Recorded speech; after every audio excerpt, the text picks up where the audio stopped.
my colleagues at Defense and Prosecution. Mr. Presiding Officer, noong mga huling araw, meron po kasing confusion sa mga values o sa mga amounts, at gusto ko lang i-clarify, at I think the RD will be be the right person, or RDs or our people dealing with land titles and the assessment of land will be qualified to answer these questions. And after these questions, I'd like to ask the defense and the prosecution for a legal memo para very clear tayo sa pinag-uusapan natin dito.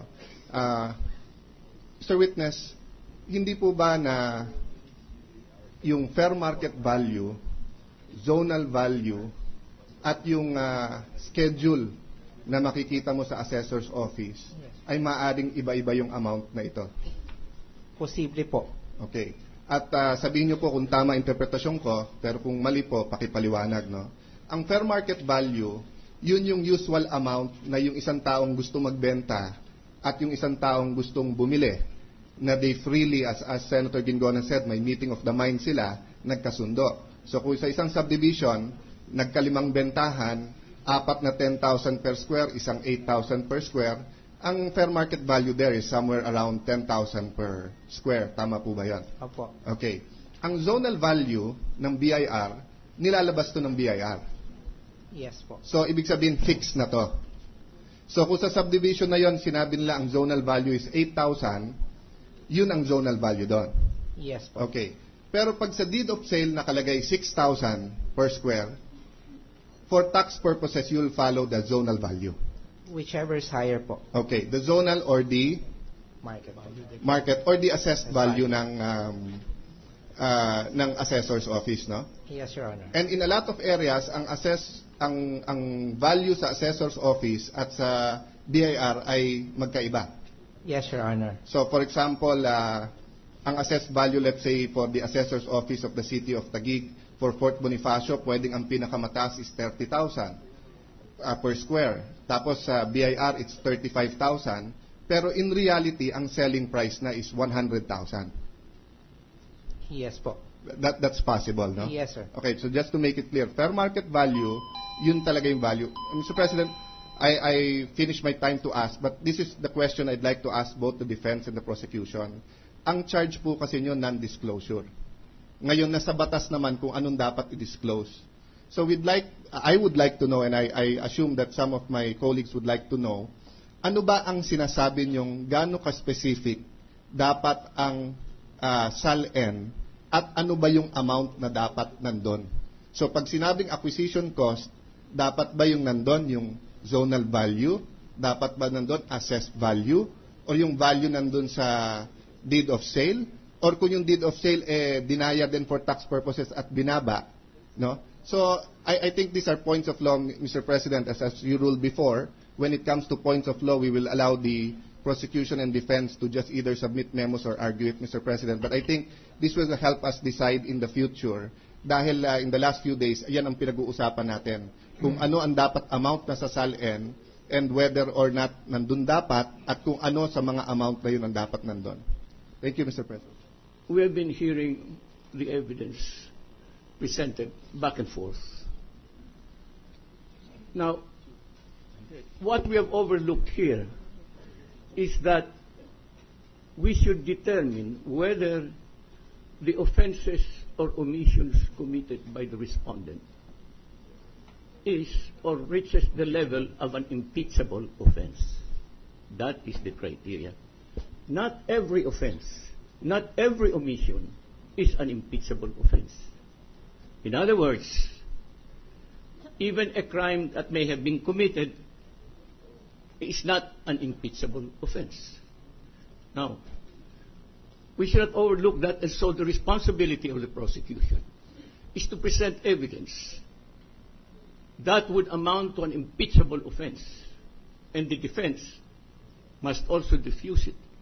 Otherwise, if we are given, or the evidence presented here is just any kind of evidence, then I think it is not fair to the Senate, because our criteria is an impeachable offense. Remember that President Clinton was impeached.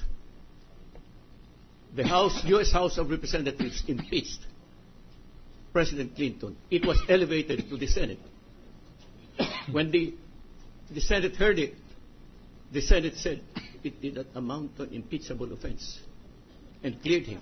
Now, that is the picture now. That is the situation now that we have to, because otherwise we will be hearing all this. We want this finished, but give us evidence that has reached the level of an impeachable offense.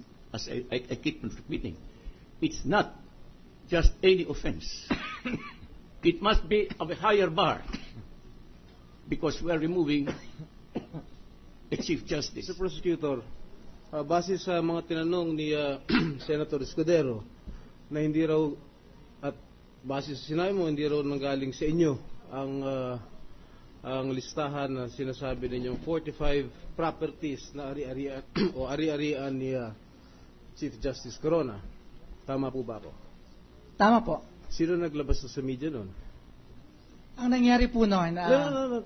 Sino po ang naglabas sa media nung alleged 45 properties ni Chief Justice Corona? hindi po kami ang naglabas sa media. Eh, sino po naglabas? It was, nag-file po kami ng subpoena,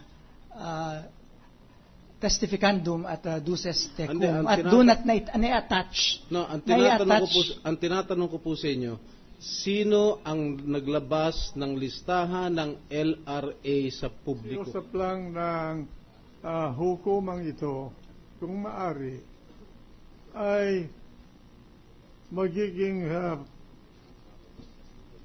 fair tayo sa bawat isa.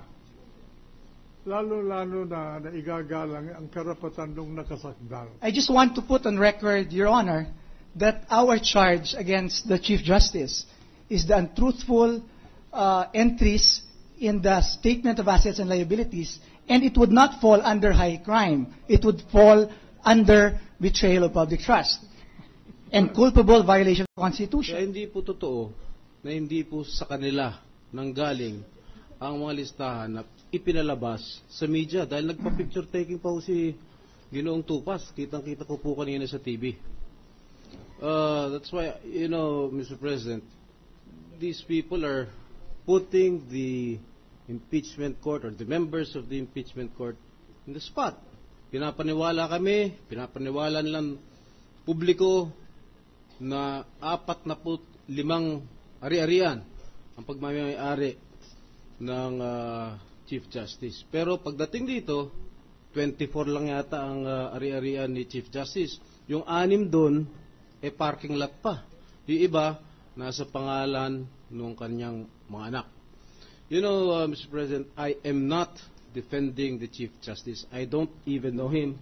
In fact, he is one of those who conspired to oust my father from office. Ang sinasabi ko lang, kailangan maging patas tayo rito sa hukuman to. Huwag po tayo magsisinungaling. Yun lang po, Ginoong Pangulo. Attorney Clarence Handok, Your Honor. Handok. Yes, Your Honor. After 1 hour and 45 minutes of deliberating this particular issue, what are you trying to prove here, Mr. Consul? Are you trying to prove that Chief Justice Corona failed to disclose this particular property in his SALN? Yes, Your Honor, please. With due respect, there are 2 properties here involved. One is the parking slot, which has been separately paid for a consideration of 450,000. It is nonetheless a real property in point of law as defined under Article 415, Paragraph A of the Civil Code. Yes. And the second one is the condominium unit itself, Your Honor, yes, which is Unit 21D at 1 Burgundy Plaza, Your Honor, please. Yes. Did he fail to disclose it in his SALN?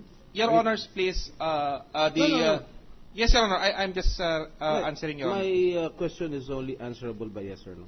Did he fail to disclose it in his SALN? He failed, Your Honor, please disclose in his SALN, all of his SALN, the parking slot, and that the condominium unit also was not disclosed timely, Your Honor, please. While belatedly, Your Honor, it was disclosed only in 2003, but it was not a correct disclosure, Your Honor, given the undervalued amount therein declared, Your Honor.